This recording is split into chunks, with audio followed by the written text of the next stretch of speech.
स्वागत है आपका एकलव्य स्टडी पॉइंट पर। और मेरा नाम है हिमांशु सिंह। आज की इस वीडियो में हम बात करेंगे class 12 physical education mid term examination के लिए मोस्ट इंपॉर्टेंट क्वेश्चंस। और इस वीडियो की जो पीडीएफ है वो आपको टेलीग्राम चैनल पर मिल जाएगी। तो आप class 12 ESP new group search करके टेलीग्राम चैनल ज्वाइन कर सकते हैं और वहाँ से पीडीएफ को डाउनलोड कर सकते हैं। फर्स्ट क्वेश्चन हमारा, प्रतियोगिता आयोजन की विभिन्न समितियों के प्रतियोगिता के पूर्व के कार्यों का वर्णन कीजिए। अब खेल कोई भी जो प्रतियोगिता होती है उसका वो संचालन उसका करने से पहले बहुत सारी टीमें होती हैं, वो काम करती हैं आपस में, ठीक है। उन्हीं के बारे में हमें थोड़ा थोड़ा सा हमें डिस्कस करना है।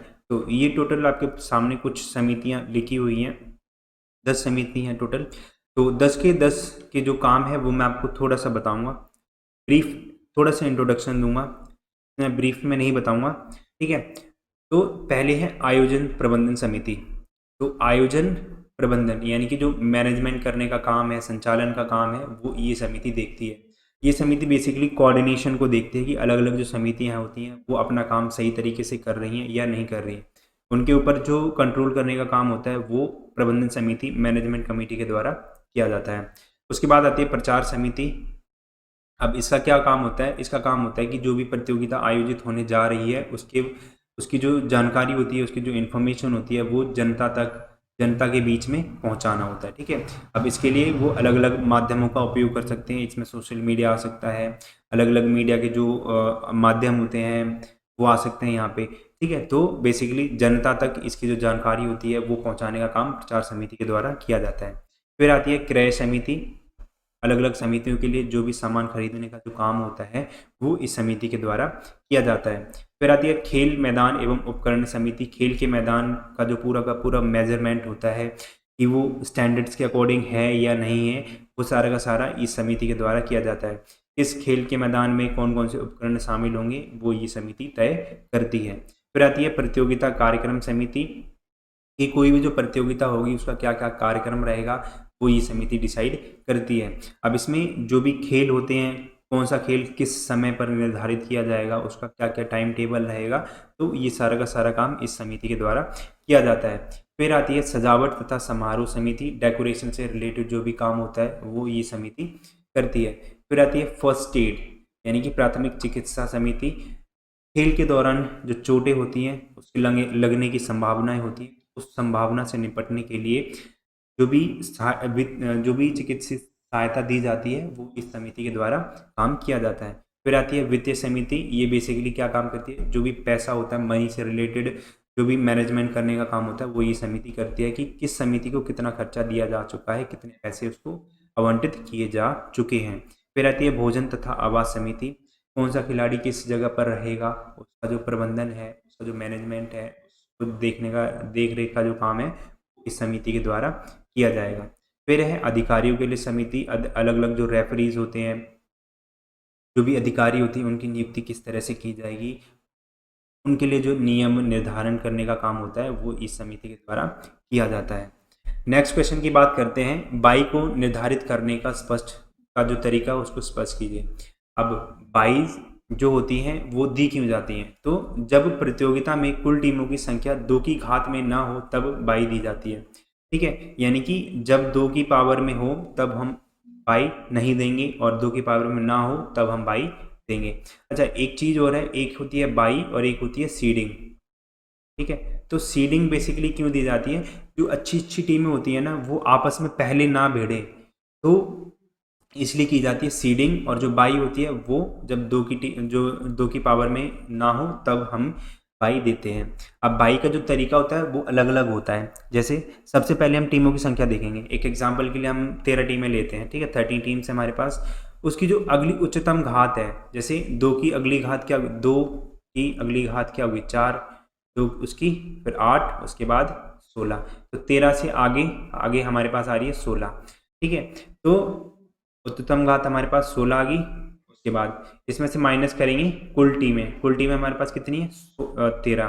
तो 13 माइनस कर देंगे तो हमारे पास टोटल जो 22 निकल के आएंगी वो आएंगी 3। तो हम टोटल बाई कितनी देंगे? 3, ठीक है। उच्चतम घात हमारे पास 16 है, तो बाई देने का जो फॉर्मूला होता है वो होता है 2 की नेक्स्ट पावर, ठीक है, माइनस टोटल टीम्स, ठीक है, ये होता है फॉर्मूला। अब हम देखते हैं बाई देंगे कैसे।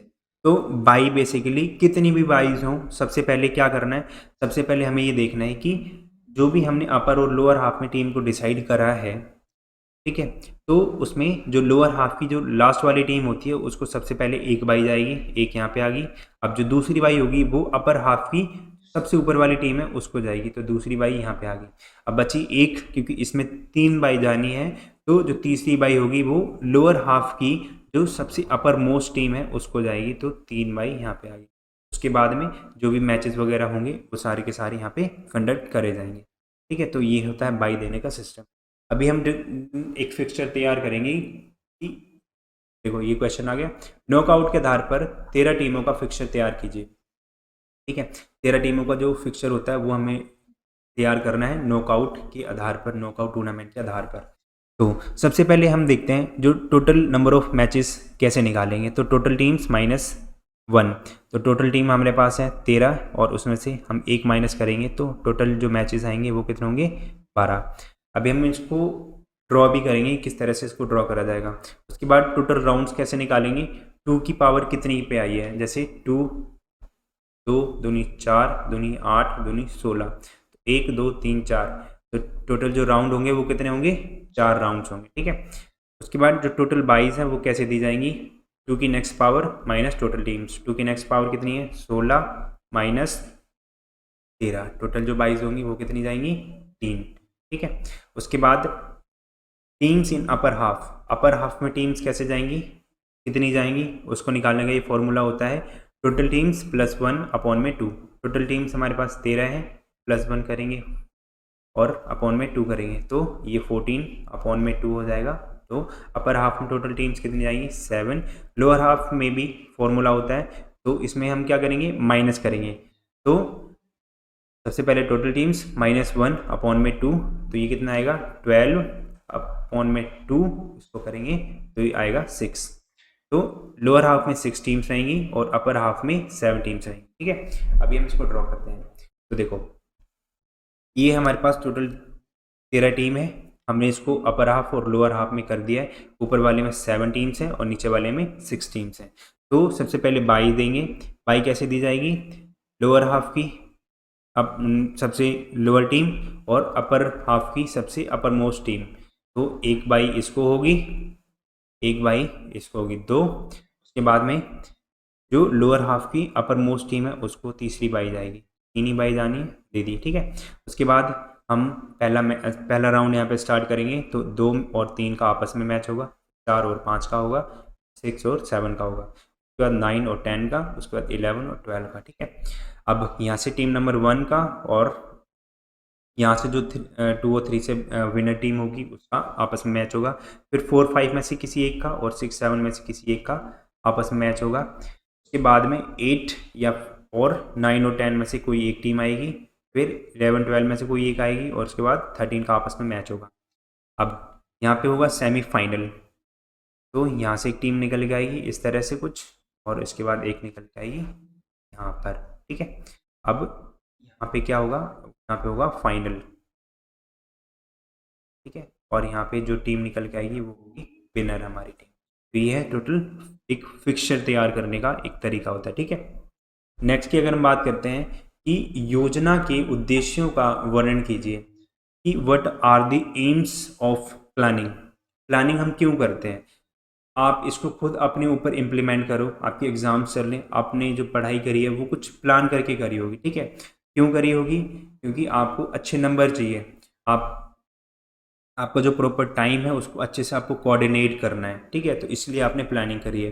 तो जो प्लानिंग करने का जो काम होता है वो इसलिए करा जाता है कि हमारे जो भी हम आपस में जो लोग होते हैं, फ्रेंड्स होते हैं, जो भी टीम्स वगैरह होती हैं, उसके बीच में अच्छा कोऑर्डिनेशन रह सके, अच्छा तालमेल रह सके, इसकी वजह से प्लानिंग करी जाती है।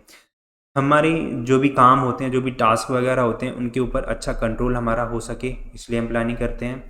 जो प्रेशर होता है, ठीक है, जैसे कि आप अभी पढ़ाई कर रहे हो, कुछ स्टूडेंट्स स्टार्टिंग से करते आ रहे होंगे तो उनके ऊपर इतना प्रेशर नहीं होगा, लेकिन जो एग्ज़ाम से 1-2 दिन पहले ही पढ़ना स्टार्ट करते हैं उनके ऊपर बहुत ज़्यादा प्रेशर होता है, क्योंकि उन्होंने पहले से प्लानिंग नहीं कर रखी थी कि हमें एग्ज़ाम भी देना है, हमें इस तरह से पढ़ना है, पूरा प्लान बना के नहीं करा होता है।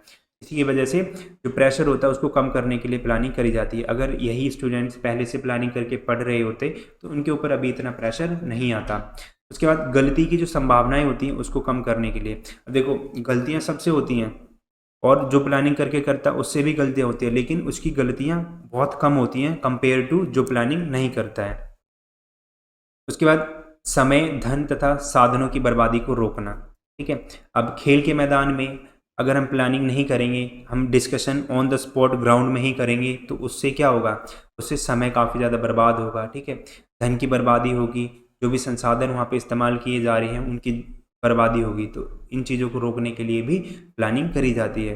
प्रबंधन को प्रभावशाली बनाना, यानी कि जो मैनेजमेंट होता है, हमारा जो माइंड होता है वो मैनेजमेंट करने का जो सिस्टम होता है, उसका मैकेनिज्म होता है, उसको एक इफेक्टिव तरीके से उसको अप्लाई करने के लिए हम प्लानिंग करते हैं। ठीक है, कोई भी काम हमारा गलत ना हो सके, उसकी संभावना गलत होने की संभावना होती है, उसको कम किया जा सके, इसलिए योजना बनाई जाती है। ठीक है, इसलिए प्लानिंग की जाती है।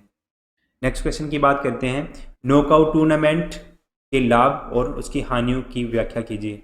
तो अगर हम इसके लाभ की बात करते हैं तो सबसे पहले तो यही है कि इसके जो रिजल्ट्स होते हैं वो जल्दी आ जाते हैं। उसके बाद इसमें जो खेल अधिकारी होते हैं उनकी आवश्यकता कम होती है, और फिर टूर्नामेंट से बाहर होने के भय के कारण जो मुकाबला होता है वो काफ़ी ज़्यादा रोमांचक हो जाता है, इंटरेस्टिंग हो जाता है। अब इसकी हानियों में क्या क्या आता है कि जो अच्छी टीमें होती हैं वो शुरुआती चक्र में अगर बाहर हो जाती हैं तो जो टूर्नामेंट होता है उसका जो मज़ा होता है, इंटरेस्ट होता है, वो ख़त्म हो जाता है। उसके बाद जो कमज़ोर टीम होती है वो टूर्नामेंट में अपना स्थान हासिल कर सकती है, क्योंकि बाय लक अगर हम देखें तो जो कमज़ोर टीम होती है अगर वो स्टार्टिंग में मैच जीत जाती है और बाय चांस जो अच्छी टीम होती है वो शुरुआत में ही बाहर निकल जाती है, तो पूरा का पूरा जो टूर्नामेंट होता है उसका पूरा इंटरेस्ट ख़त्म हो जाएगा। जो खिलाड़ी होते हैं वो दबाव में खेलते हैं, प्रेशर उनके ऊपर बहुत ज़्यादा होता है, जो कि स्वास्थ्य के लिए काफ़ी ज़्यादा यहाँ पे खतरनाक रहता है। कई बार प्रतिभाशाली खिलाड़ी का चयन नहीं हो पाता है क्योंकि उनके ऊपर प्रेशर होता है और प्रेशर से बहुत सारी गलतियां हो जाती हैं, जिसकी वजह से उन लोगों को अपनी प्रतिभा दिखाने का मौका नहीं मिल पाता है। ये है इसकी लाभ और इसकी हानियाँ। नेक्स्ट क्वेश्चन की अगर हम बात करते हैं तो अस्थमा से आप क्या समझते हैं, इनके लक्षण व कारण बताते हुए कोई 2 आसन की विधियां बताइए जिससे अस्थमा को रोका जा सके। तो अस्थमा एक बीमारी है जो श्वास नलिकाओं से संबंधित है, यानी कि सांस लेने से जो भी से रिलेटेड जो भी प्रॉब्लम होती है उस वो एक अस्थमा बीमारी है। इन नलिकाओं की जो भीतरी दीवार होती है उसमें सूजन आ जाती है, जो कि नलिकाओं को बहुत संवेदनशील संकुचित कर देती है। ठीक है, उसको बना देती है। किसी भी प्रभावित करने वाली चीज़ के स्पर्श से यह तीखी प्रक्रिया करता है। ठीक है, अब जो सूजन हो रखी होती है वो बहुत ज़्यादा सेंसिटिव हो जाती है, तो वहाँ से हल्की सी भी अगर कोई छोटी मोटी चीज़ चली जाती है, ठीक है, उसके कांटेक्ट में आती है, स्पर्श में आती है, तो बहुत ज़्यादा हमें यहाँ पे प्रॉब्लम रहती है। और अस्थमा में बेसिकली होता क्या है कि जिसको भी अस्थमा हो रखा होता है उसको सांस लेने में प्रॉब्लम आती क्यों है, क्योंकि उसके फेफड़ों में जो हवा होती है बहुत ही कम मात्रा में जा पाती है। अब जो उसकी सूजन होती है, उसकी जो श्वास नलिकाएं होती हैं उनमें संकुचन हो जाता है। ठीक है, जिसकी वजह से फेफड़ों में हवा कम जाती है और फेफड़ों में हवा कम जाने की वजह से सांस लेने में प्रॉब्लम होती है। इसके क्या क्या अब लक्षण हैं, एक बार उनको देखते हैं क्या क्या सिम्टम्स हैं। तो जो खांसी होती है उसका दौरा बढ़ जाता है, अचानक से बहुत तेज़ खांसी आने लगती है, दिल की धड़कन जो होती है, हार्ट बीट होती है वो बढ़ने लगती है, सांस की जो रफ्तार होती है बहुत ज़्यादा बढ़ने लगती है, बहुत तेज़ी से सांसें लेने लगता है वो आदमी। फिर यहाँ पे बेचैनी होने लगती है, हेजिटेशन होने लगती है, ठीक है, सफोकेशन होने लगती है, सीने में जकड़न रहती है, थकावट जल्दी हो जाती है, हाथ पैर कंधों और जो पीठ होती है उनमें दर्द शुरू हो जाता है। तो ये कुछ लक्षण होते हैं अस्थमा के। अब क्या क्या इसके कारण होते हैं, तो धूल, धुआं, वायु प्रदूषण, ये इसकी आनुवांशिकता भी हो सकता है, परागकण और जानवरों की जो त्वचा, बाल, पंख, इनके कारण भी जो अस्थमा हुआ वो हो सकता है। अब नियंत्रित कैसे किया जा सकता है, इसके कुछ आसन होते हैं जैसे चक्रासन, सुखासन, गोमुखासन, पश्चिमोत्तासन, पर्वतासन, भुजंगासन और मत्स्यासन। तो हमें बेसिकली 2 बताने हैं। तो सबसे पहले हम बात करते हैं सुखासन की। तो ये पोज देख लो बस, अब खुद चेक कर लोगे कि इसको किस तरीके से करना है। तो सामान्य रूप से बैठना ही सुखासन है। ठीक है, बाएं पैर को मोड़ते हुए दाएं पैर की जंघा के नीचे रखें, दाएं पैर को मोड़ते हुए बाएं पैर की पिंडी के नीचे रखें, यानी कि एक आलती पालती की जो पोजीशन होती है उसमें बैठना है। सिर, कमर और गर्दन को सीधा रखना है, बिल्कुल स्ट्रेट, और दोनों हाथ जो होते हैं उनको ज्ञान मुद्रा में रखना है, यानी कि जोड़ के आपस में रखना है। और ध्यान के समय अधिक देर तक इसका उपयोग किया जा सकता है। बेसिकली हमें अपने ध्यान की जो पोजीशन होती है में चले जाना है, तो ये होती है सुखासन की पोजीशन। अब इसके क्या क्या लाभ होते हैं, तो ये जो आसन होता है वो हमें लंबे टाइम तक ध्यान के लिए, ध्यान करने में उपयोग में लेके हम इसको आ सकते हैं। उसके बाद कमर सीधी कर बैठने से पैरों में शक्ति आती है, दर्द दूर होता है, और अन्य आसन करने में भी हमें यहाँ पे काफ़ी ज़्यादा हेल्प मिलती है। अन्य आसन करने में भी हम योग्य हो जाते हैं। फिर दूसरा है चक्रासन। अब इसमें क्या होता है, दोनों पैरों को घुटने से मोड़कर एड़ियों से नितंब को स्पर्श करते हुए रखना है। दोनों हाथों को मोड़कर कंधों के जो पीछे हाथों के पंजे होते हैं उनके अंदर की तरफ मुड़े रखने हैं।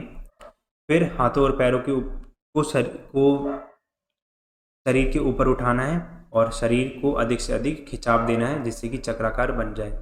अब बेसिकली इसकी जो पोजीशन है उसको ध्यान में रखो, और ठीक है, कहीं ना कहीं किसी न किसी ने इसको करते हुए देखा है, किसी ने करा भी होगा, तो आप जिस इमेज को देख के उसको बता सकते हो किस तरह से किया गया है। ठीक है, इसके क्या क्या लाभ होते हैं, पूरे शरीर पर इसका प्रभाव पड़ता है। ठीक है, अभी यहाँ से अपने पूरे शरीर को ऊपर उठा रहा है, इसकी जो मांसपेशियां हैं यहाँ से लेके यहाँ तक कि उनके ऊपर बहुत ज़्यादा इफेक्ट पड़ रहा है, जिससे रक्त संचार मांसपेशियों व हड्डियों में लचीलापन आता है। ठीक है, उसके बाद कमर दर्द को दूर करता है, फेफड़ों में ऑक्सीजन की जो आपूर्ति होती है उसको बढ़ाने का काम करता है चक्रासन। अब मधुमेह से आप क्या समझते हैं, डायबिटीज़ क्या है, मधुमेह को नियंत्रित करने के लिए कोई 3 आसन की विधियां बताइए। तो डायबिटीज़, मधुमेह एक बहुत खतरनाक बीमारी है, और यदि इसको नियंत्रित या इसको कंट्रोल नहीं किया जाए तो इससे जो किडनी होती है, गुर्दे होते हैं, वो फेल हो जाती है, किडनी फेल हो जाती है, आंखों की रोशनी कम हो जाती है, और जो हार्ट ब्लॉकेज की जो प्रॉब्लम होती है उसका डर बना रहता है। ठीक है, और इससे क्या होता है कि हमारे जो शरीर में रक्त होता है उसमें जो शुगर का लेवल होता है वो बढ़ जाता है, और इसको कंट्रोल करने के लिए बेसिकली इंसुलिन नाम का एक हार्मोन होता है उसका प्रयोग किया जाता है। अब मधुमेह का बेसिकली जो कारण है वो है कि हमारी जो लाइफस्टाइल है हमारा, उसमें से हमने एक्सरसाइज को, सैर को, व्यायाम को पूरी तरह से त्याग दिया है। इसी वजह से डायबिटीज़ हो रही है, क्योंकि हम जो भी हम खा रहे हैं हम उसको अच्छी तरह से डाइजेस्ट नहीं कर पा रहे हैं, इसकी वजह से मधुमेह या फिर डायबिटीज़ होती है। अब इसके क्या क्या लक्षण होते हैं, क्या क्या सिम्टम्स होते हैं, तो व्यक्ति को थकावट रहती है, पेशाब बार बार जाना पड़ता है, हाथ और जो पैर होते हैं वो सुन्न हो जाते हैं, स्वेलिंग आ जाती है, दृष्टि आईसाइट होती है वो थोड़ी धुंधली सी हो जाती है, उसके बाद शरीर का जो वेट होता है वो अचानक से कम हो जाता है और बढ़ जाता है, और जो भी घाव होते हैं, चोट लग जाती है, वो जल्दी से भरती नहीं है। तो ये कुछ उसके सामान्य लक्षण रहते हैं मधुमेह के। तो भुजंगासन, पश्चिमोत्तासन, परमुक्तासन, अधमत्स्येंद्रासन नियमित रूप से करने से इस रोग से मुक्ति पाई जा सकती है। सबसे पहले बात करते हैं भुजंगासन के बारे में। तो भुजंगासन बेसिकली ये कुछ इस टाइप का होता है, जिसको इंग्लिश में कोबरा पोज बोलते हैं। इसमें क्या होता है, दोनों पैरों को आपस में मिलाकर पीछे की ओर अधिक से अधिक खींचा देना है, और दोनों हाथों की कोहनियों से मोड़कर कंधों के नीचे रखना है, और उंगलियां जो होती हैं उनको बाहर की तरफ आपस में मिल रही हुए रखना है, कुछ इस टाइप में रखना है। ठीक है, और श्वास भरते हुए छाती के भाग को धीरे धीरे नाभि तक ऊपर उठा दे, सिर और गर्दन को भी ऊपर खींचना है, कुछ इस टाइप का होता है। बिल्कुल सबसे पहले एक उल्टा लेट जाना, और उसके बाद में जो कमर होती है यहाँ से थोड़ा सा शरीर को ऊपर उठाना है, और जब तक उठाना है यहाँ तक जो हमारा जो मेन पॉइंट होता है वहाँ तक, हिप्स तक, वहाँ तक ना चला जाए, तब तक हमें इसको ऊपर की तरफ खींचना होता है भुजंगासन में। ठीक है, फिर बात करते हैं पश्चिमोत्तासन के बारे में।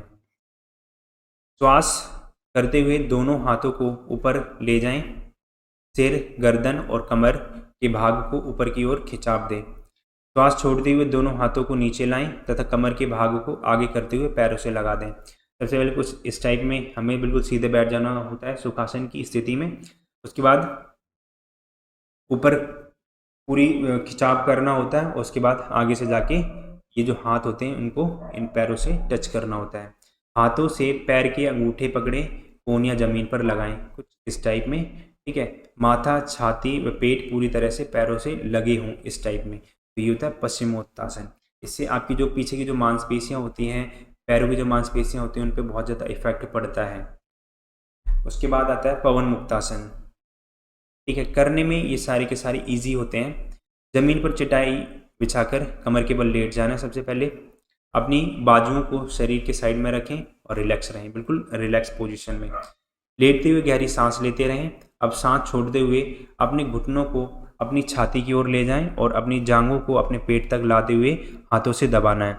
उसके बाद फिर से गहरी सांस लेना है और जब आप सांस छोड़ते हैं तो अपने सिर को फर्श से ऊपर उठाएं।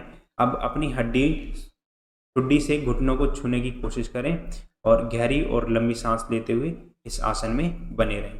ठीक है, आप फोटो देख लो एक बारी और इसकी जो लिखने की जो मेथड्स हैं, विधि है, वो आप अपने आप से लिख सकते हो उसको। अब जीवन शैली संबंधी रोगों से बचाव में योग की क्या भूमिका रहती है, उसके बारे में डिस्कस करना है। तो योग होता है वो शारीरिक स्वास्थ्य, स्नायु तंत्र यानी कि जो हमारा नर्वस सिस्टम होता है, कंकाल तंत्र होता है, उसको सुचारू रूप से काम करने के लिए उसके योग्य बनाता है। ठीक है, जो योग होता है उससे मधुमेह, श्वसन संबंधी विकार, अस्थमा, पीठ दर्द, उच्च रक्तचाप, मोटापा आदि कई प्रकार की जो बीमारियां होती हैं उनको कम कर सकता है, उसको ठीक करने में मदद कर सकता है। योग से जो थकान, चिंता, अवसाद, तनाव होती हैं उनको भी कम किया जा सकता है। योग से मासिक धर्म, महिला एथलीट में भी ये काफ़ी ज़्यादा हेल्प करता है। उनमें जो भी पीरियड का टाइम होता है उसमें उनका जो पेन होता है उसको कम करने में योग एक बहुत इंपॉर्टेंट रोल प्ले करता है। अब बात करते हैं योगासन के शरीर पर क्रियात्मक लाभ बताएं। तो योगासन से शरीर लचीला बनता है, शरीर में स्फूर्ति आती है और काम करने की जो शक्ति होती है वो यहाँ पे बढ़ती है। योगासन से कोशिकाओं को रक्त शीघ्र आपूर्ति शुद्ध किया जा सकता है। फेफड़े के जो सिकुड़ने और फैलने की जो शक्ति होती है वो बढ़ती है, यानी कि जो हमारी एयर लेने की, ऑक्सीजन लेने की जो कैपेसिटी होती है वो काफ़ी ज़्यादा बढ़ जाती है। योगासन से मेरुदंड को लचीला रखा जा सकता है। मेरुदंड यानी कि जो हमारी रीढ़ की हड्डी है उसको लचीला रखा जा सकता है। योगासन से जो हमारा हार्ट होता है वो काफ़ी ज़्यादा मजबूत होता है, सशक्त होता है और उसकी जो कार्य क्षमता होती है, वर्किंग कैपेसिटी होती है, उसमें भी हमें इम्प्रूवमेंट, उसमें ग्रोथ देखने को मिलती है। तो योगासन के कुछ हमारे शरीर पर लाभ होते हैं। उसके बाद बात करते हैं संतुलित आहार क्या है, यानी कि एक बैलेंस डाइट क्या है। आहार के मैक्रो पोषक तत्वों का वर्णन कीजिए। तो जो संतुलित आहार है एक ऐसा आहार है जिसमें कुछ निश्चित मात्रा और अनुपात में विभिन्न प्रकार के खाद्य पदार्थ होते हैं ताकि जो कैलोरी, प्रोटीन, खनिज, विटामिन और वैकल्पिक पोषक तत्व होते हैं पर्याप्त मात्रा में हो। पोषक तत्वों के लिए एक छोटा सा भाग आरक्षित रहे। तो देखो ये है बुक की डेफिनेशन। तो बेसिकली जो संतुलित आहार होता है वो क्या होता है, एक ऐसी थाली होती है जिसमें हमारे शरीर को जो भी पोषक तत्व चाहिए होते हैं वो छोटी छोटी क्वांटिटी में सभी के सभी यहाँ पे मौजूद होते हैं। वो होता है पोषक संतुलित आहार यानी कि बैलेंस्ड डाइट। अब जो पोषक तत्व होते हैं वो बेसिकली दो तरीके के होते हैं। एक होते हैं मैक्रो पोषक तत्व, ठीक है, और एक होते हैं माइक्रो। मैक्रो यानी कि काफ़ी लार्ज क्वांटिटी में हमारी बॉडी को चाहिए होते हैं और माइक्रो यानी कि छोटे होते हैं जो कि हमारी बॉडी में बहुत ही एक स्मॉल क्वांटिटी में चाहिए होते हैं, बहुत छोटी मात्रा में चाहिए होते हैं। ठीक है, तो अब जो मैक्रो पोषक तत्व होते हैं वो बेसिकली तीन होते हैं जो हमारी बॉडी को चाहिए होते हैं, कार्बोहाइड्रेट, वसा और प्रोटीन। ठीक है, अब हम बात करते हैं कार्बोहाइड्रेट के बारे में। तो जो कार्बोहाइड्रेट होते हैं वो हमारे भोजन का सबसे महत्वपूर्ण भाग होता है। ठीक है, उसके बाद जितनी भी हम शारीरिक क्रियाएं करते हैं उसके लिए जो भी ऊर्जा चाहिए होती है वो इसी से प्राप्त होती है और एनर्जी का इंस्टेंट जो सोर्स है वो कार्बोहाइड्रेट ही है। अतिरिक्त मात्रा में जो कार्बोहाइड्रेट हमारे शरीर में चला जाता है वो वसा और ग्लाइकोजन के रूप में हमारे उसमें स्टमक में ट्रांसफॉर्म हो जाता है, परिवर्तित हो जाता है और वहाँ पे स्टोर कर लिया जाता है हमारे स्टमक में, और जो समय पड़ने पर शरीर के द्वारा इसका प्रयोग कर लिया जाता है। अब इसके क्या क्या सोर्सेज होते हैं, क्या क्या स्रोत होते हैं, तो जितने भी अनाज होते हैं उनमें पाया जाता है दालें, आलू, गाजर, केला, गन्ना, शहद, जितने भी मीठे फल होते हैं उसमें कार्बोहाइड्रेट हमें देखने को मिलता है। फिर बात करते हैं वसा की। तो हमारे भोजन में उपस्थित सभी पोषक तत्वों में सबसे ज़्यादा जो ऊर्जा होती है वो हमें वसा से प्राप्त होती है। वसा 1 ग्राम वसा से 9.1 कैलोरी ऊर्जा प्राप्त होती है। यह विटामिन ए, डी, ई के उपयोग में उसका जो होता है उसमें मदद करता है और साथ ही साथ शरीर को सुडौल और सुंदर बनाने में भी हेल्प करता है। इसकी अधिकता से मोटापा व दिल की बीमारियों का खतरा बढ़ जाता है और ये हमें दूध, जितने भी डेयरी प्रोडक्ट होते हैं उनसे, घी, वनस्पति तेल, सूखे मेवे से प्राप्त होता है। उसके बाद प्रोटीन की बात करते हैं। तो जो प्रोटीन होता है वो हमारे शरीर के निर्माण में सहायक होता है, बॉडी बिल्डिंग की तरह काम करता है प्रोटीन। इसलिए यह बढ़ती उम्र के बच्चों और खिलाड़ियों के लिए विशेष रूप से उपयोगी रहता है। जितने भी खिलाड़ी होते हैं वो सभी के सभी प्रोटीन को कंज्यूम करते हैं, क्योंकि जो भी हमारे टिश्यूज़ वगैरह बनाने का जो काम है वो प्रोटीन के द्वारा किया जाता है। यह कोशिका व ऊतकों की जो मरम्मत होती है उसमें काफ़ी ज़्यादा प्रयोग में लाए जाते हैं। ठीक है, टिश्यूज़ जो रिपेयरिंग होती है, नई टिश्यूज़ बनाने का जो काम होता है वो प्रोटीन के द्वारा किया जाता है। इसलिए वयस्कों के लिए भी समान रूप से ये उतना ही उपयोगी है जितना कि और लोगों के लिए है। इसके सोर्सेज कौन कौन से होते हैं? दूध होते हैं, जितने भी डेयरी प्रोडक्ट होते हैं वो, सोयाबीन, सभी प्रकार की दालें, चना, अनाज, मूंगफली, तिल, बादाम, रेशेदार फल, सब्जियां, पपीता, आम, कटहल, ठीक है, सोयाबीन, ग्वार, लोबिया की फली आदि, ये सभी की सभी प्रोटीन के मेन सोर्सेज होते हैं। अब बात करते हैं भोजन के सूक्ष्म पोषक तत्वों का वर्णन करते हुए इनकी उपयोगिता व स्रोत के बारे में बताइए। आहार के वे पोषक तत्व जिनकी आवश्यकता अत्यंत अल्प मात्रा में होती है वो होते हैं सूक्ष्म पोषक तत्व। अब माइक्रो जो पोषक तत्व होते हैं, सूक्ष्म पोषक तत्व होते हैं, वो दो तरीके होते हैं। सबसे पहले आते हैं विटामिन और दूसरे होते हैं खनिज। अब विटामिन में दो तरीके होते हैं, एक तो होते हैं जल में घुलनशील विटामिन और दूसरे होते हैं वसा में घुलनशील विटामिन। जल में घुलनशील बी और सी होते हैं और वसा में ए, डी, ई और के होते हैं। ठीक है, उसके बाद खनिज में calcium, phosphorus, potassium, sodium, magnesium, iron, iodine, sulphur, copper, ये सभी इसमें शामिल होते हैं।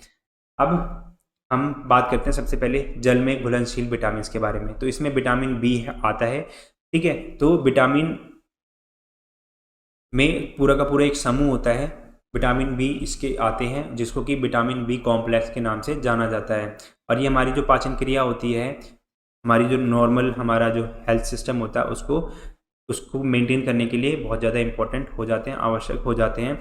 और इसकी कमी से बेरी नाम का एक डिजीज़ है, एक बीमारी है, वो हो जाती है। उसके बाद विटामिन सी की अगर हम बात करते हैं तो ये गर्मी ऑक्सीजन के संपर्क में आते ही निष्क्रिय हो जाते हैं। ठीक है, खेलों के दृष्टिकोण से यह विटामिन अत्यंत महत्वपूर्ण है।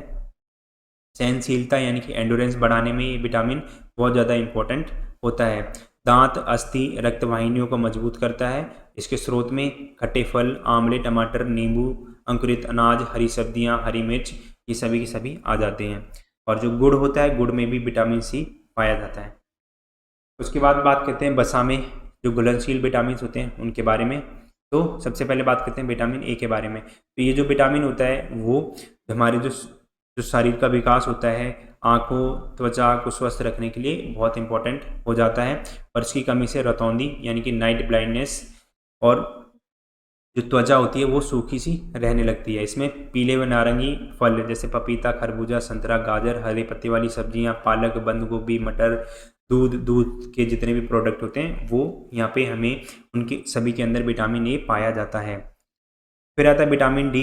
इस विटामिन को जो शरीर होता है वो खुद भी पैदा कर सकता है और इसमें कैल्शियम और फास्फोरस के अवशोषण में ये सहायता करता है। इसकी कमी से रिकेट्स होता है यानी कि सूखा रोग होता है।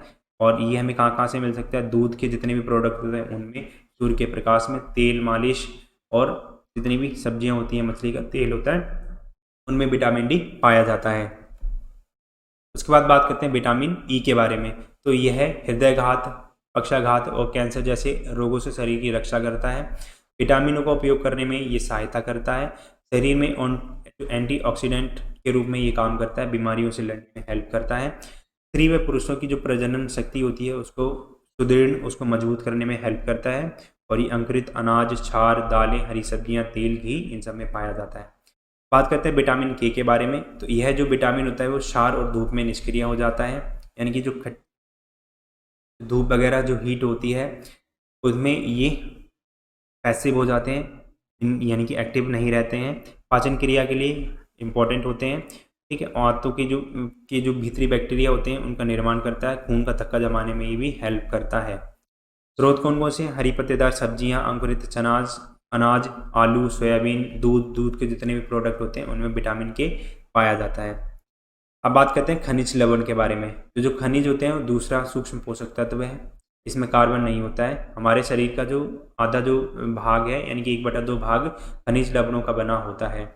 ठीक है। और हमारे शरीर में कुल 24 खनिज पाए जाते हैं, जिनमें से कुछ प्रमुख हैं, उनके बारे में हम बात करेंगे। तो सबसे पहले बात करते हैं कैल्शियम के बारे में।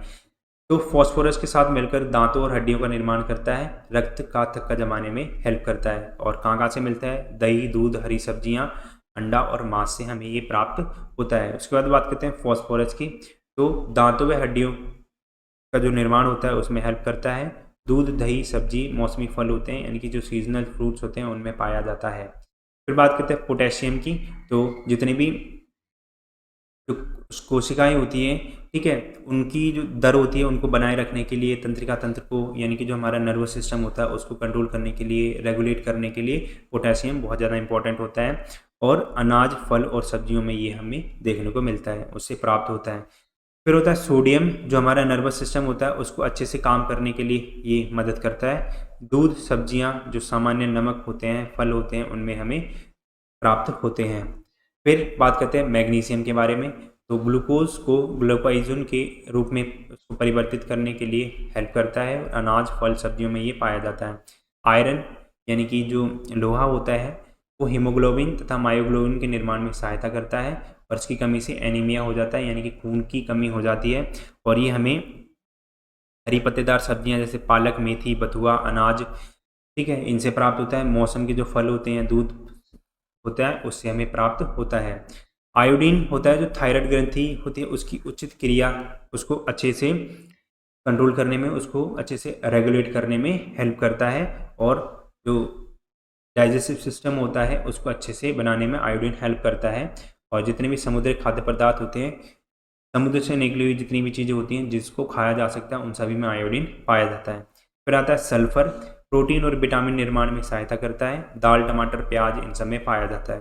फिर बात करते हैं कॉपर की। आहार में अमीनो अम्ल, वसा व ग्लूकोज तत्वों के विघटन में महत्वपूर्ण रोल प्ले करता है। उसके बाद ये दाल, हरी सब्जियों और ताज़े फलों में पाया जाता है। फिर बात करते हैं नेक्स्ट क्वेश्चन की। डाइटिंग के प्रमुख नुकसान क्या क्या होते हैं, उनको बताना है। तो दुबले पतले होने की जो चाह होती है ना, उसमें जो लोग होते हैं अपना खाना पीना कम कर देते हैं। अब इतना कम कर देते हैं कि उनकी जो शरीर की जितनी भी जो बेसिक रिक्वायरमेंट है ना, उसमें इनको जो पोषक तत्व होते हैं, पोषक पदार्थ होते हैं, वो नहीं मिल पाते हैं और वह कुपोषण का शिकार हो जाते हैं। अब इसके क्या क्या नुकसान होते हैं उनको देखते हैं एक बारी। तो अपर्याप्त मात्रा में पोषण मिलता है, ठीक है, जितनी भी बॉडी को पोषण की रिक्वायरमेंट है, जितनी बॉडी को न्यूट्रिशन की नीड है, वो इनमें नहीं मिल पाती है, जिसकी वजह से जो लोग होते हैं उनमें कमजोरी आ जाती है, एनीमिया हो जाता है, अधिक निद्रा की स्थिति उत्पन्न हो जाती है। उसके बाद सूखापन रहता है, इनके जो बाल होते हैं वो सूख जाते हैं, पूरी जो स्किन होती है वो सूख जाती है क्योंकि पानी की कमी हो जाती है, ठीक है, निर्जलीकरण हो जाता है, त्वचा पर झाइयाँ पड़ जाती हैं। दांत व रक्त संबंधी विकार रहते हैं, नेत्र संबंधी विकार रहते हैं, जैसे कि जो डाइटिंग कर रहा होता है ना, वो कहीं बेड पर लेटा है और अचानक से उठेगा तो उसके सामने एक अंधकार सा छा जाएगा, एक आंखों के सामने कुछ इस टाइप का आ जाएगा कि उसको बहुत सा छोटी छोटी सी चीज़ें देखने को मिले। कभी आपने ये फील करा होगा, ठीक है। खनिज लवणों की कमी यहाँ पे उत्पन्न हो जाती है और जो हमारी मेमोरी जो पावर होती है उसमें कमी देखने को मिलती है। जो लोग होते हैं जो डाइटिंग कर रहे होते हैं वो धीरे धीरे चीज़ों को भूलने लगते हैं क्योंकि शरीर को पर्याप्त मात्रा में, शरीर को चलाने के लिए, उसको रेगुलेट करने के लिए जो न्यूट्रिशन चाहिए होते हैं वो नहीं मिल पाते हैं। तो ये होता है डाइटिंग के कुछ प्रमुख नुकसान। खाद्य असहनशीलता यानी कि असहिष्णुता क्या होती है? तो ये देखो, शरीर की वह स्थिति है जिसमें हमारा शरीर भोजन के विषयक तत्वों को अवशोषित करना बंद कर दे। ये खाद्य असहिष्णुता कहलाती है। यानी कि जो भोजन हमारा शरीर अवशोषित ना कर सके वो होती है खाद्य असहिष्णुता। जैसे कि कई लोग किसी चीज़ से एलर्जी होती है, कोई दही खा लेता है उसको एलर्जी होती है, ठीक है, तो बेसिकली जो एलर्जी होती है वही होती है खाद्य असहनशीलता। कई बार हमारा जो शरीर होता है उसमें हम अधिक मात्रा में भोजन ले लेते हैं तो उसमें भी असहिष्णुता हो जाती है, हमारा शरीर उस खाने को एक्सेप्ट नहीं कर पाता, उसको डाइजेस्ट नहीं कर पाता है। तो उसके बचने के क्या क्या उपाय होते हैं? तो बासी भोजन ना करा जाए, हमेशा ताज़ा खाना खाएं, हमेशा फ्रेश खाना खाएं। जो तले हुए पदार्थ होते हैं उनसे परहेज करा जाए, उनको अवॉइड करा जाए। अधिक मात्रा में पानी पिए, खाना खाते समय खाने को खूब चबाएं और अधिक मात्रा में भोजन ना करें। जितना आपको लगता है इतना मैं खा सकता हूँ उससे हल्का ही खाएं, उससे कम ही खाएं। इसकी वजह से जो डाइजेस्टिव सिस्टम है बहुत अच्छे से काम करेगा, जो हमारा मेटाबॉलिज्म है वो अच्छे से काम करेगा और ये जो फूड इंटॉलरेंस की जो बात है वो आपके अंदर नहीं आएगी। फिर बात करते हैं उचित आसन की क्या विशेषताएं हैं। उचित आसन यानी कि जो एक गुड पोस्चर होता है उसकी क्या क्या क्वालिटीज़ होती हैं। तो शरीर के जो सभी अंग होते हैं अच्छी तरीके से श्रेणीबद्ध में होते हैं, ठीक है, अच्छे से काम कर पाते हैं और ताकि जो शरीर के जो सभी अंग होते हैं एक दूसरे की सहायता कर सकें। जो शरीर का भार होता है वो दोनों पैरों पर बराबर होता है, शरीर का जो संतुलन होता है वो अच्छा हो जाता है और सभी अंगों का जो गुरुत्वाकर्षण केंद्र होता है उस काल्पनिक रेखा के नज़दीक होता है जो शरीर के मध्य से होकर गुजरती है। यानी कि जो हमारी बॉडी होती है वो हमारी दोनों शरीर को दो भागों में विभाजित करती है। एक काल्पनिक रेखा होती है, ठीक है, जहाँ पे गुरुत्वाकर्षण हमारे शरीर में रहता है। तो वो सभी जितने भी अंग होते हैं उनके अंदर गुरुत्वाकर्षण फोर्सेस लगाती है। थकावट कम रहती है क्योंकि हम अच्छे पोस्चर में बैठेंगे तो हमें थकावट कम होगी। ऊर्जा कम खर्च होती है, ठीक है, और अधिक कार्य हम कर सकते हैं, कम ऊर्जा में अधिक कार्य जो होता है वो कर सकते हैं। शरीर के जो विभिन्न अंग होते हैं उनके बीच में अच्छा कोऑर्डिनेशन रहता है। नेक्स्ट क्वेश्चन की बात करते हैं, पीछे कुबड़ के लक्षण क्या हैं और इसके क्या क्या सुधारात्मक उपाय हो सकते हैं उनके बारे में बताना है। ठीक है, तो मैं एक फ़ोटो दिखाता हूँ। तो इस तरह से होता है कुछ पीछे का कुबड़, ठीक है, जो पीछे रीढ़ की हड्डी होती है, पीठ होती है, वहाँ से ये उठा हुआ होता है, इसी को बोला जाता है पीछे का कुबड़। तो ये एक ऐसी स्थिति होती है, एक ऐसी पोजीशन होती है जिसमें रीढ़ की हड्डी बाहर की तरफ निकलती है और अर्ध गोलाकार बन जाती है। ये एक विकृति है, यानी कि एक डिसऑर्डर है, जिसकी वजह से जो व्यक्ति होता है उसको कई तरह की समस्याएं होती हैं, उसको सामना करना पड़ता है। कुबड़ की वजह से व्यक्ति जो होता है उसका जो कद होता है वो ठीक से बढ़ नहीं पाता है, यानी कि जो उसकी हाइट वगैरह होती है वो अच्छे से बढ़ नहीं पाती है और अन्य लोगों के मुकाबले काफ़ी कमज़ोर रहता है। कुबड़ को हंचबैक या फिर राउंड बैक के नाम से भी जाना जाता है। अब इसके क्या क्या लक्षण होते हैं एक बार उनको देखते हैं। तो पीठ और जो कंधे के ब्लेड होते हैं उनमें दर्द रहता है और जकड़न रहती है, सुन्न रहता है शरीर, कमज़ोर और झुंझुनाहट सी रहती है, थकान बहुत ज़्यादा रहती है सांस लेने में, ठीक है, कई तरह की परेशानियां रहती हैं और बैलेंस नहीं बन पाता है शरीर का। और जो मूत्राशय असंयम या फिर आंत्र असंयम, यानी कि जो पेशाब वगैरह होती है उस पर कंट्रोल नहीं कर पाता है, ठीक है। तो ये कुछ उसके लक्षण होते हैं बेसिक। अब इसके क्या क्या सुधारात्मक उपाय हो सकते हैं। तो ऐसे व्यायामों को करना चाहिए उस व्यक्ति को जिसको कुबड़ है पीछे की तरफ, जिसको करने से हमारी जो छाती की मांसपेशियां होती है उसकी लंबाई में वृद्धि हो। अब इसमें चक्रासन कर सकते हैं हम, भुजंगासन, धनुरासन, मर्जयासन, उत्सरासन और अर्ध चक्रासन करने से ये जो कुबड़ है पीछे की तरफ उसको सुधार किया जा सकता है, उसको ख़त्म किया जा सकता है। स्कोलियोसिस के लक्षण तथा सुधारात्मक उपाय लिखिए। नेक्स्ट क्वेश्चन हमारा स्कोलियोसिस, ठीक है, क्या होता है। तो उसका क्या लक्षण होता है, देखो लक्षण क्या होता है और क्या होता है वो आपको इस फोटो से दिख ही रहा होगा कि जो हमारी जो रीढ़ की हड्डी होती है वो एक तरफ से झुकी हुई होती है, ठीक है, जो हमारी स्पाइनल कॉर्ड होती है वो एक तरफ झुकी हुई होती है, इसी को बोलते हैं स्कोलियोसिस। इसमें क्या होता है कि जो एक कंधा होता है वो काफ़ी ज़्यादा ऊंचा होता है और एक कंधा नीचे होता है। एक जो कुल्हा यानी कि जो हमारा हिप होता है वो ऊपर होता है और एक हिप नीचे होता है। इसमें शरीर का वजन एक पैर पर ज़्यादा हो जाता है और एक पैर पर कम हो जाता है, ठीक है, और शरीर सीधा ना होकर एक ओर झुका रहता है, जैसे इस तरफ शरीर झुका हुआ है। तो ये इसके कुछ लक्षण होते हैं। अब इसको कैसे कैसे हम सुधार कर सकते हैं इसमें, तो जो स्विमिंग होती है उससे हम इसको ठीक कर सकते हैं। त्रिकोणासन, लटकना, जो प्लैंक होते हैं उनको कर सकते हैं। और ऐसे व्यायाम करने चाहिए जिससे कि ऊपर वाला कंधा नीचे और नीचे वाला ऊपर हो सके, ठीक है। और अधोमुखासन, अधोमुख श्वान आसन इसमें हम कर सकते हैं।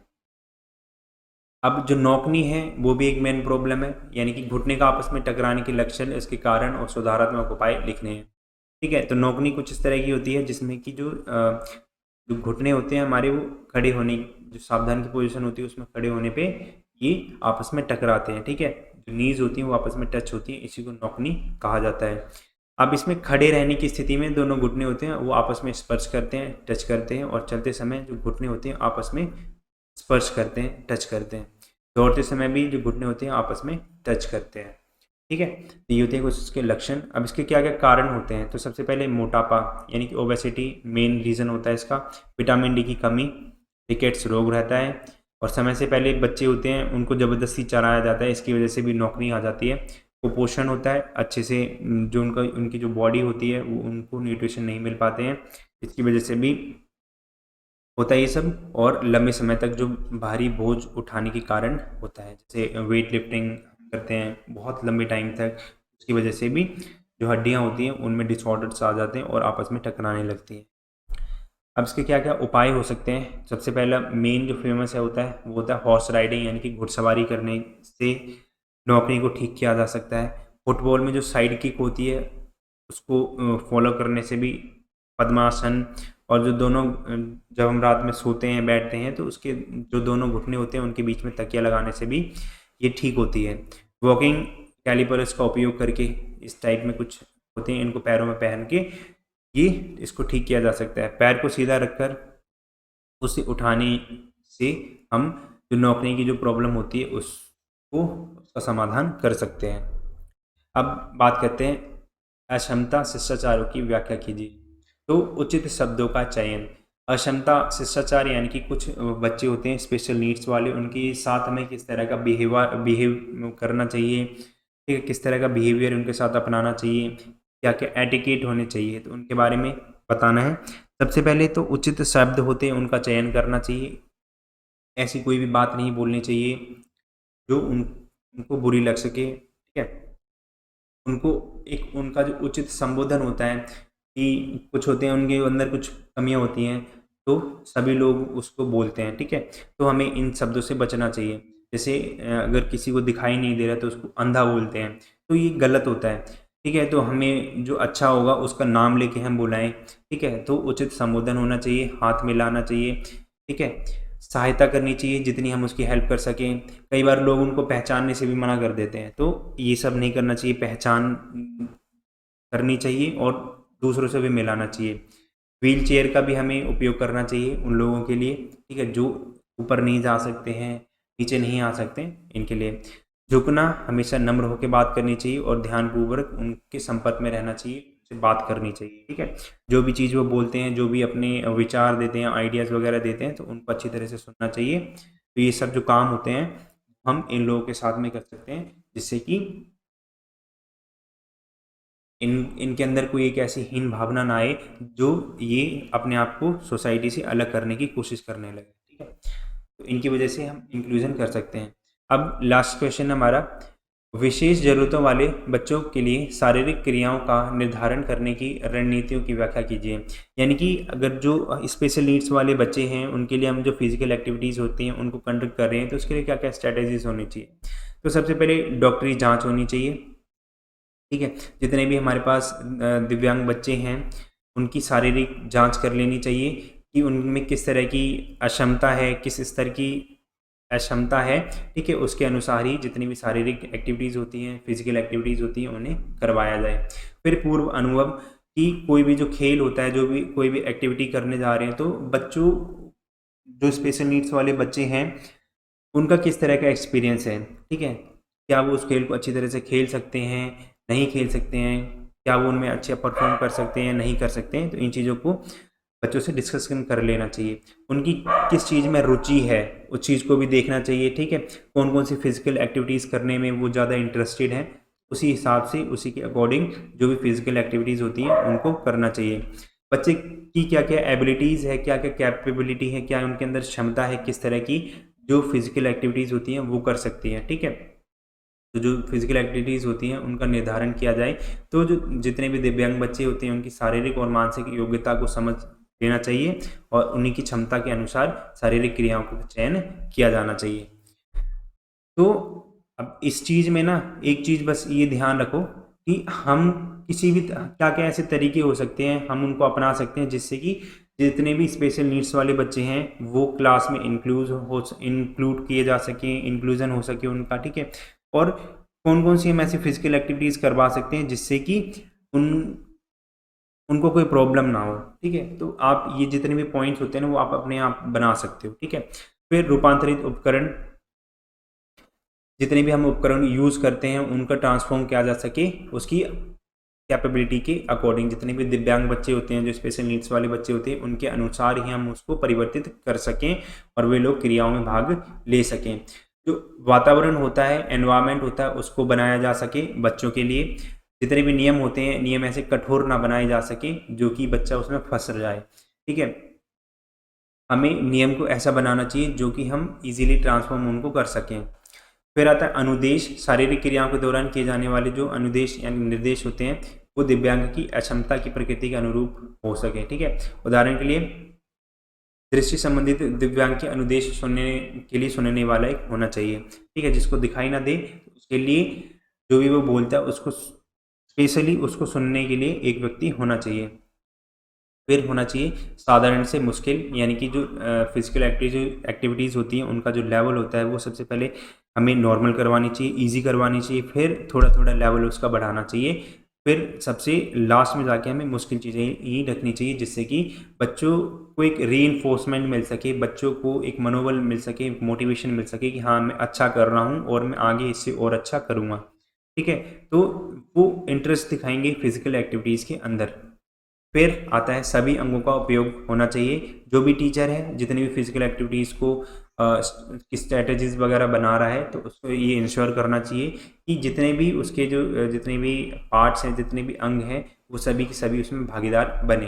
फिर अतिरिक्त देखभाल किस बच्चे को क्या क्या चाहिए, ठीक है। जितनी भी फिजिकल एक्टिविटीज़ होती हैं उनको निर्धारित करते समय पूर्व दुर्घटना से बचने के लिए जितने भी तत्व होते हैं उनकी समीक्षा जरूर कर लेनी चाहिए, ठीक है। तो ये थे कुछ स्ट्रेटेजीज जो कि स्पेशल नीड्स के बच्चे होते हैं उनके लिए फिजिकल एक्टिविटीज़ करने से पहले हमें ध्यान में रखनी चाहिए। थैंक्स फॉर वॉचिंग, ठीक है। और चैनल को सब्सक्राइब करिए, वीडियो को लाइक करिए, कमेंट शेयर। कोई भी डाउट हो तो आप कमेंट करके पूछ सकते हैं और इसकी जो PDF है वो आपको टेलीग्राम चैनल पर मिल जाएगी, तो आप टेलीग्राम चैनल ज्वाइन कर सकते हैं जिसका लिंक आपको डिस्क्रिप्शन बॉक्स में मिल जाएगा। धन्यवाद।